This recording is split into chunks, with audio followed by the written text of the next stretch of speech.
Aquí en concret, avui escoltarem veus científiques, veus tecnològiques, persones que ens il·lustraran i ens aproparan al món de les plantes des de la vessant més científica, xerrades tècniques. I en concret, el primer ponent que tenim avui és l'Ivan. L'Ivan és doctor en Biologia Molecular i Bioquímica, treballa al Centre de Recerca Agrogenòmica, i en concret ell, la seva investigació va sobretot al voltant de la domesticació de les plantes, és a dir, per què tenim les plantes que tenim actualment, des que l'home va deixar de ser caçador-recol·lector fins que ens vam convertir en agricultors, per què aquestes i no les altres, i com ha anat tots aquests milers d'anys, com ha anat evolucionant tota aquesta selecció de les plantes que ens interessaven més genèticament. Doncs aquí tenim l'expert que ens farà 5 cèntims, perquè tenim uns 40 minuts aproximadament. Després volem deixar sempre 5-10 minutets per les vostres preguntes, comentaris, i en una hora tenim una altra xerrada que també és interessantíssima. Doncs moltes gràcies i ja sense més li dono la paraula a l'Ivan. Quan vulguis. Gràcies, Ivan. Molt bé. Moltes gràcies, Xavi, per donar-me l'oportunitat per venir aquí a explicar-vos una mica sobre les plantes domesticades i les plantes silvestres. Avui en dia sembla que siguin dues coses molt diferents, no? Totes les varietats que trobem a un supermercat, a una fruiteria, o totes les plantes que veiem aquí anomenades silvestres. Jo intentaré explicar-vos que la diferència al final no és tanta. Primer, ja m'han introduït, dic Ivan Eduardo, soc investigador de l'IRTA i treballo al Centre d'Investigació del CRAC, que està al campus de la Universitat Autònoma.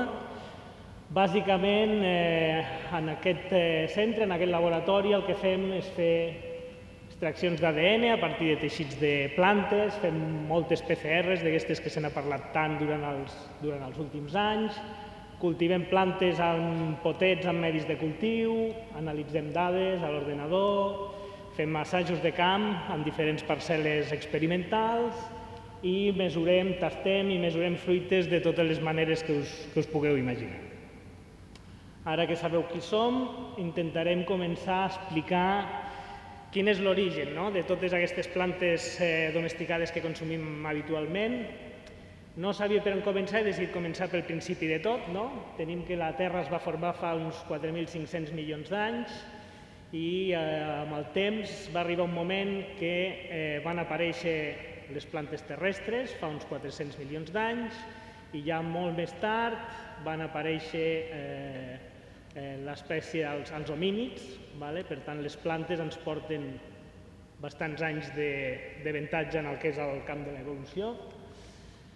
I per començar he decidit mirar el que és el que mengen els ximpanzés, que són dels nostres ancestres i que encara trobem a la natura, i veiem que ja els ximpanzés mengen fruita, mengen llavors, mengen ous, mengen insectes, mengen diferents fulles, mengen carn i, a més, fan la migdiada. Vull dir que al final, si ens parem a pensar, tampoc és que les coses hagin canviat tant.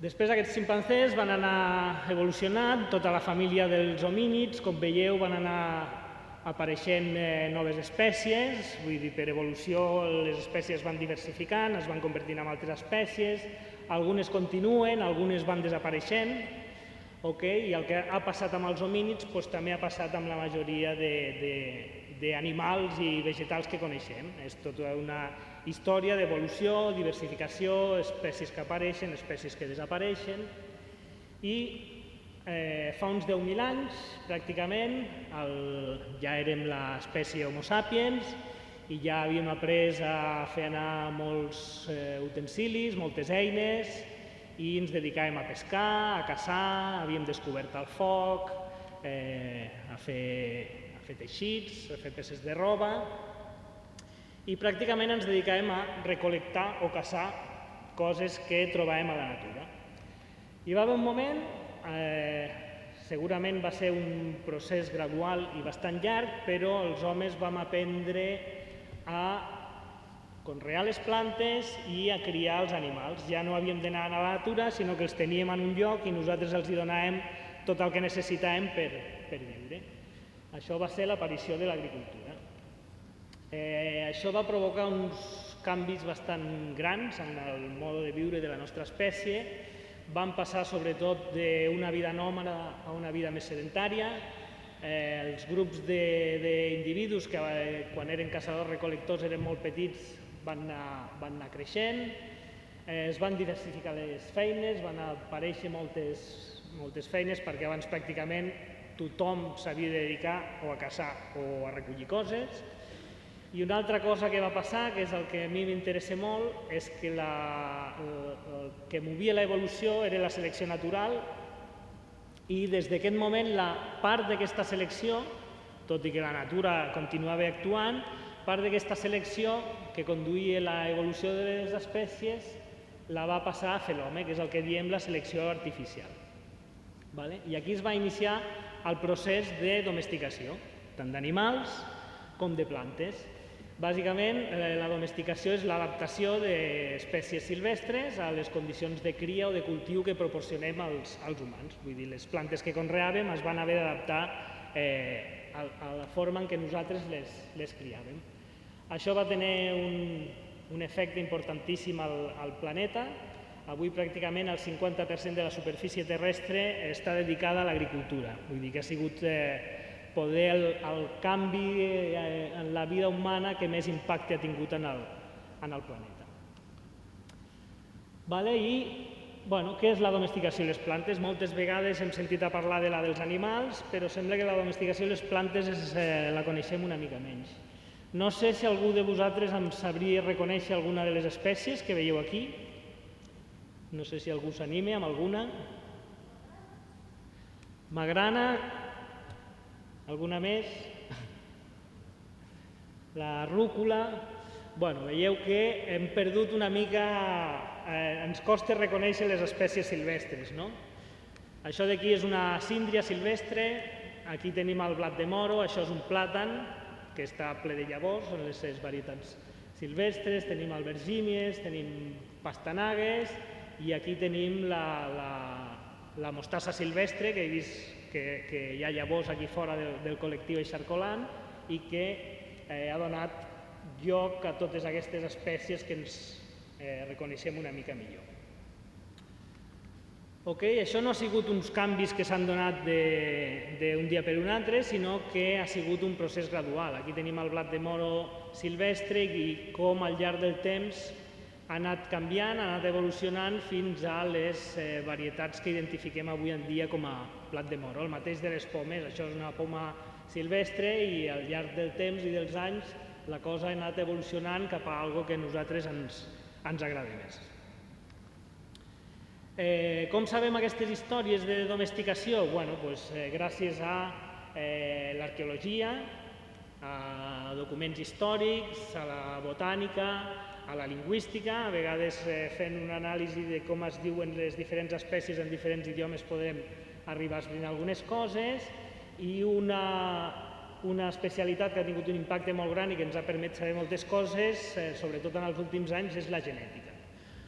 Si us interessen saber com ha passat una varietat de ser silvestre a ser domesticada, aquí hi ha uns quants llibres que jo us podria recomanar. El primer és un llibre de divulgació per a tothom, no fa falta tenir cap coneixement. El segon és un en el que jo soc l'autor, que està dedicat als més petits de la casa. Després tenim dos llibres que només es troben en anglès, però que són molt recomanables si us agrada tot el tema de domesticació de les plantes. I finalment això és la Bíblia, que a part de parlar-vos de la genètica de les plantes, a més us explica l'evolució de les eines i mètodes de cultiu. És fascinant la quantitat d'informació que trobem aquí. I on es va donar això de la domesticació? Això no només ha passat una vegada a la història de l'home, sinó que ha passat en diferents llocs del món. El senyor Nikolai Vavilov, a principis del segle XX, va desenvolupar la teoria dels centres de domesticació de les plantes. Ell va viatjar per tot el món i se'n va adonar que hi havia certes regions del món on tu trobaves molta variabilitat d'espècies que menjaven, que cultivaven, i d'espècies silvestres relacionades. Vull dir, no era una cosa que estava repartida uniformement, sinó que tu trobaves uns llocs on ell va dir que segurament era d'on provenien les espècies que consumíem. Per exemple, les taronges, em sabríeu dir algú d'on provenen? De Xina, del sud-est asiàtic, molt bé, els plàtanos, de Canàries. Moltes vegades ens passa això, que identifiquem una espècie per on es cultiva, però no realment quin és el lloc d'origen. A vegades ens preocupen molt i moltes coses d'aquestes no les sabem. Per exemple, els plàtans venen de Nova Guinea. Aquí teniu una llista de diferents espècies i d'on provenen. Algunes les coneixem força, sobretot aquí a Espanya, amb el descobriment d'Amèrica, sabem que el tomàquet i la patata, el blat de moro ve d'allí, però hi ha moltíssimes espècies que realment no tenim ni idea d'on provenen. I a partir d'aquests llocs, on es van anar domesticant aquestes espècies, els homes, a través de rutes comercials, sobretot, les vam anar dispersant des del seu lloc d'origen a través de tot el planeta. Primer per rutes terrestres, després rutes marítimes, per avió, i fins que hem arribat avui en dia que trobem espècies que les trobem a tot arreu, com el blat de moro o el tomàquet, que pràcticament n'hi ha a tot arreu del món. Per què algunes espècies s'han domesticat i altres no? Aquesta és una pregunta que és molt difícil de contestar. El que està clar és que un factor molt important va ser la capacitat d'adaptació d'aquestes espècies a nous ambients. I en això ha tingut un paper molt important també el fet que hi ha moltes espècies silvestres. Per exemple, aquí tenim el tomàquet, i totes, no sé si totes, però un bon llistat d'espècies de tomàquets silvestres que estan a diferents llocs, i a mesura que els humans anaven portant les espècies pel món, aquestes varietats que nosaltres cultivàvem s'anaven creuant amb espècies silvestres locals que estaven més adaptades a aquells climes, i d'aquesta manera s'ha anat generant tota aquesta variabilitat genètica que coneixem avui en dia. Altres factors importants és l'aparició de variants amb aquestes espècies que han donat o fruits més grans o més dolços o una major producció o llavors i fruits que no es desprenen de la planta o varietats que tenien menys substàncies tòxiques o tota una sèrie de característiques que han afavorit que unes espècies s'hagin domesticat en un grau major que no altres. Hi ha una cosa que es diu el síndrome de domesticació, que són algunes característiques típiques que succeeixen entre aquest canvi entre espècie silvestre i espècie domesticada. Una evident és l'augment del fruit o de les llavors, altres són la ramificació, per exemple, tant el blat de moro com en el girassol, les varietats silvestres són plantes ramificades amb diferents tiges i les cultivades tenen només una sola tija. Com ja he dit, la dehiscència de les llavors, normalment una varietat silvestre vol que les seves llavors es desprenguin fàcilment per poder-se expandir, mentre que a nosaltres ens interessa que les llavors es quedin enganxades a la planta per poder-les recollir de forma més fàcil.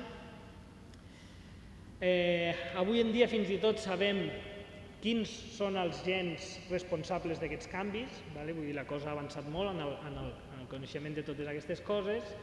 I després tenim altres casos, com per exemple la mostassa silvestre, que ja n'hem parlat, que ha donat lloc a totes aquestes espècies que d'entrada ens semblarien coses molt diferents, però són totes la mateixa espècie, el que en algun cas els humans hem seleccionat les fulles, en altres hem seleccionat les arrels, en altres les flors, i això ha donat lloc a diferents varietats que a nosaltres ens semblen fins i tot espècies molt diferents.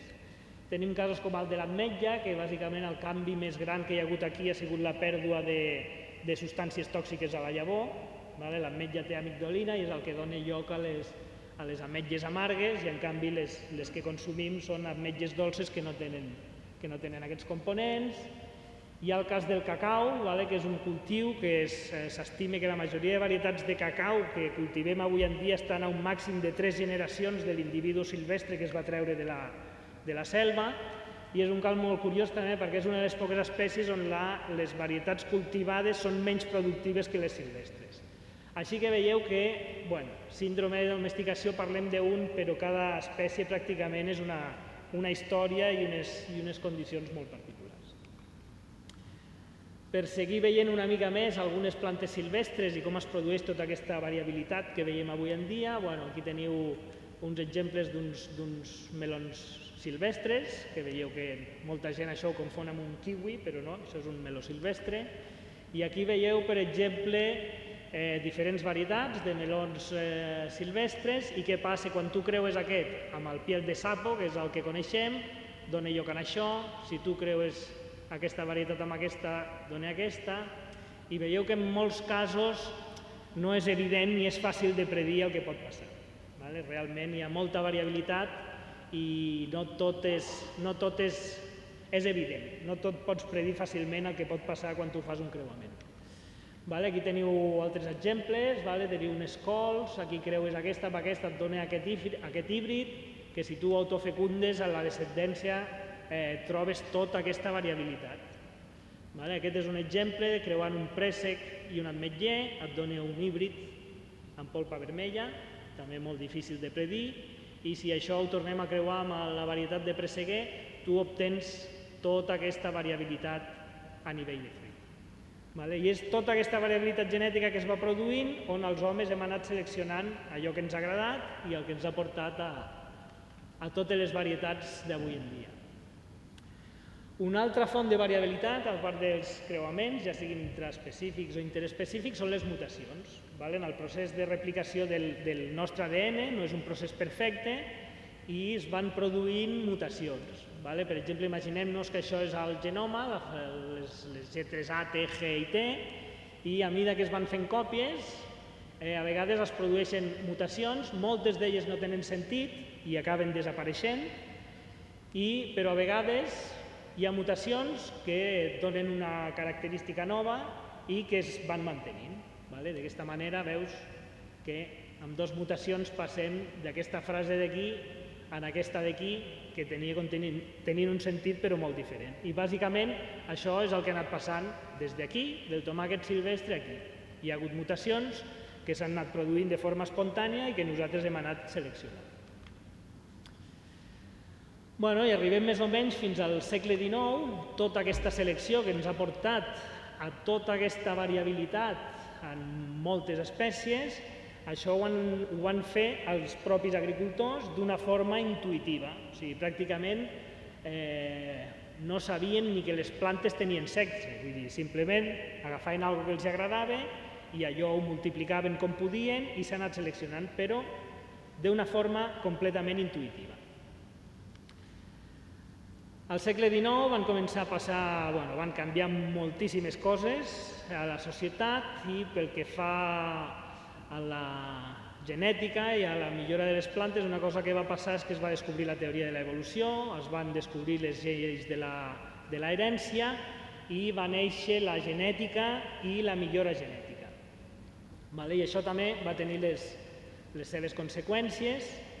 Per si no teniu clar el que és un programa de millora genètica, bàsicament és un lloc on hi ha un grup de gent que es dedica a agafar unes varietats que ja existeixen, a fer creuaments entre elles, recollir les llavors d'aquests creuaments, plantar-les, passar-les a camp, cultivar-les i després tastar-les o mesurar diferents coses i seleccionar varietats que tenen alguna característica o vàries que són millors que les varietats inicials que s'havien utilitzat.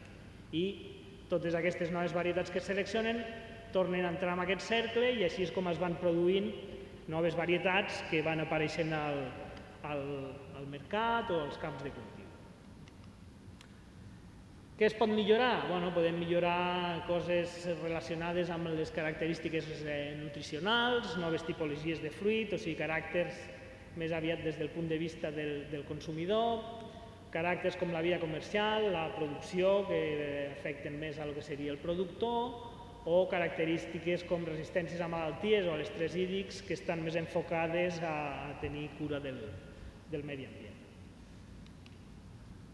Perquè ens fem una idea, Això dels programes de millora és una cosa que no coneixem, però no és una cosa estranya. Només, per posar un exemple, només a Espanya hi ha 10 programes de millora de presseguer. Vull dir que és una cosa més freqüent del que ens pensem. Finalment, una altra cosa que va passar al segle XX va ser el descobriment de l'estructura de l'ADN i això ens va donar encara moltes més eines i més coneixements que va portar al que avui en dia anomenem biotecnologia. Són noves eines que s'han anat introduint en els programes de millora.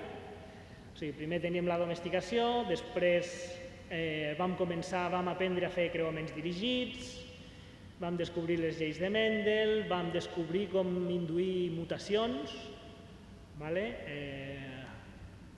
mitjançant l'aplicació d'algunes radiacions o d'alguns components químics, nosaltres podem induir mutacions on podem seleccionar noves característiques. S'han descrit més de 3.300 varietats en diferents espècies que s'han produït per inducció de mutacions. Altres tècniques han sigut els famosos transgènics, manipulant directament l'ADN, l'aplicació de marcadors moleculars en la millora genètica i l'última revolució ha sigut l'edició gènica, on ja podem induir una mutació de forma dirigida. La majoria dels anomenats transgènics, tu podies introduir un gen o una mutació, però encara algunes coses s'introduïen en uns llocs que no podíem predir completament. En canvi, amb l'edició gènica, tu ja vas a induir una modificació amb un gen concret que sabem el que fa, etc.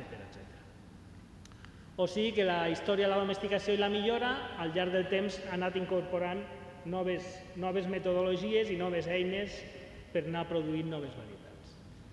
Us explicaré una mica ràpid el que fem al nostre departament, que ens dediquem a aplicar els marcadors moleculars en la millora genètica. Primerament, què és un marcador molecular? És una metodologia que ens permet identificar qualsevol diferència que hi ha en l'ADN de dos individus, ja siguin persones o siguin plantes. Fem una extracció d'ADN, normalment a partir de fulles, fem unes PCRs d'aquestes famoses i després el que veiem són aquest tipus de dades que ens ensenya una mica cada individu en aquell marcador, si té un al·lel que està amb homozigòsia, amb heterozigòsia, entrem aquí en una terminologia una mica tècnica, però aquestes són les diferents tècniques que ens permeten visualitzar aquestes diferències dels individus a nivell d'ADN. Al principi veiem coses així, avui en dia ja reseqüenciem genomes sencers en qüestió d'una o 2 setmanes, tu pots tenir tota la seqüència d'A's i G's de tota una varietat a l'ordenador i la pots analitzar a nivell de tot el genoma.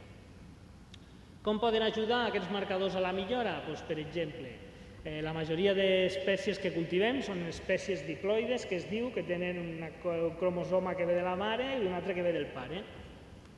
I en un marcador molecular, en una espècie diploide, nosaltres esperem o un pic o 2 pics.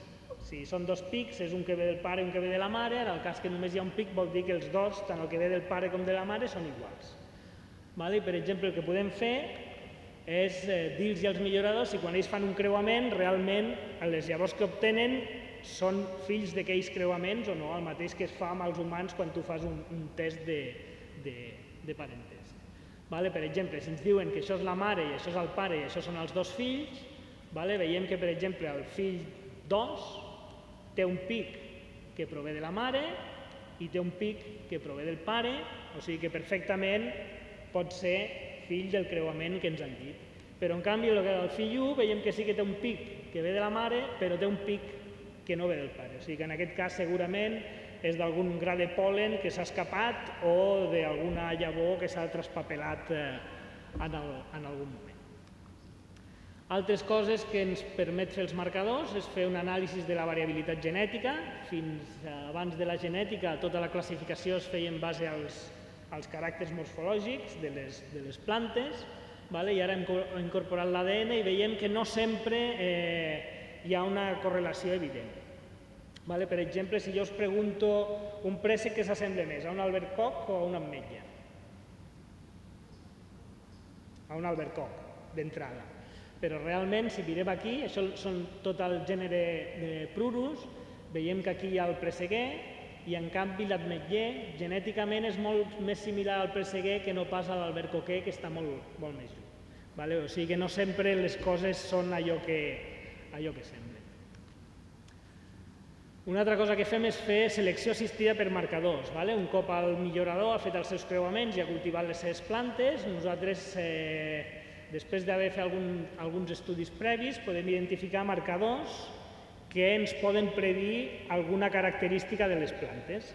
En aquest cas, vam desenvolupar un marcador que sabem que tots aquells individus que només tenen aquest pic ens donen préssecs de color groc, mentre que totes les altres combinacions produeixen préssecs de color blanc. Llavors nosaltres anem a l'hivernacle, agafem una fulleta de cada una d'aquestes plantes, fem una PCR, analitzem els resultats i li diem al millorador, doncs mira, aquesta tindrà la polpa blanca, aquesta tindrà la polpa groga, i el millorador, en funció dels seus objectius de millora, algunes les descartarà i algunes les passarà a camp. D'aquesta forma es poden estalviar o espai a la finca, o es poden estalviar mà d'obra, o molts diners, o molts tractaments en el que és el programa en si. I finalment, una altra cosa que fem és intentar recuperar part de la variabilitat genètica que s'ha perdut durant el procés de domesticació d'una forma una mica més eficient. Si tu agafes una varietat moderna i la creues amb una silvestre, incorpores algunes característiques bones que s'han perdut, però segurament també incorpores altres característiques no desitjables i que vols descartar. Una forma de fer això és mitjançant marcadors moleculars que ens permeten controlar a nivell de tot el genoma quines regions del genoma provenen del pare, de la mare, i anar-ho monitoritzant, diguéssim, generació rere generació. Una cosa que fem, això és un projecte que estem fent al departament i estem desenvolupant el que es diuen poblacions de línies isogèniques, tenen uns noms així molt macos, però bàsicament aquí tindríem cada un d'aquests numerets és una planta diferent i cada una d'aquestes columnes representa cada un dels 8 cromosomes que té el presseguer. I al final nosaltres el que volem és seleccionar una planta que tingui un fragment de genoma que prové de l'ametller, que seria aquest representat en vermell, i la resta del genoma ve del presseguer. Si nosaltres ajuntem els trossets de genoma de l'ametller de cada una d'aquestes plantes, tenim representat tot el genoma de l'ametller.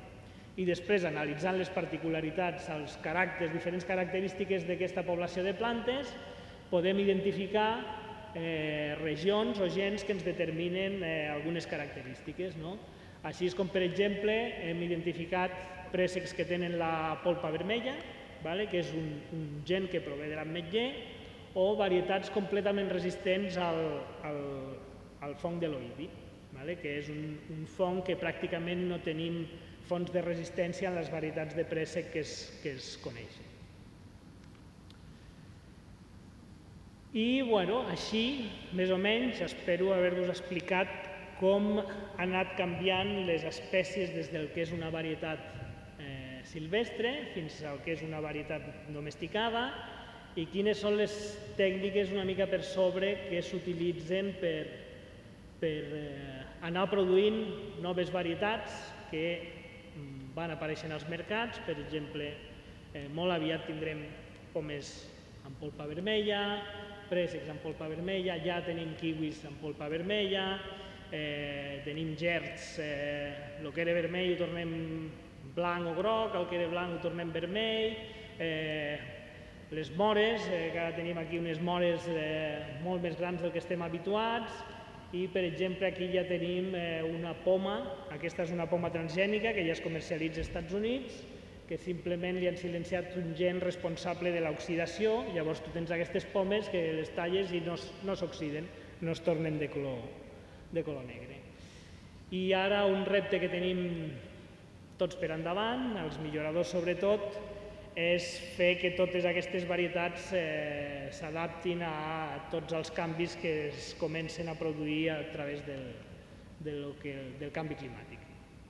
Ok, no sé com anem de temps. Bé, Ivan, bé, anem bé. Sí, ara són les 10:05 quasi. O sigui, ens queden quan? Doncs ara uns 10 minutets per tu, si vols, encara. Vale. Bueno, simplement dir-vos, espero que us hagi ajudat a entendre una mica quines són les diferències, com hem arribat a on estem, i quan veieu informacions com aquestes, que apareixen en alguns mitjans, i veiem paraules com préssec artificial, que sabeu interpretar que un préssec artificial no és una cosa estrambòtica que ha sortit de vas a saber on, sinó que és una varietat que els humans portem seleccionant durant moltíssims anys. I jo no sé més o menys aquí és el que us volia explicar.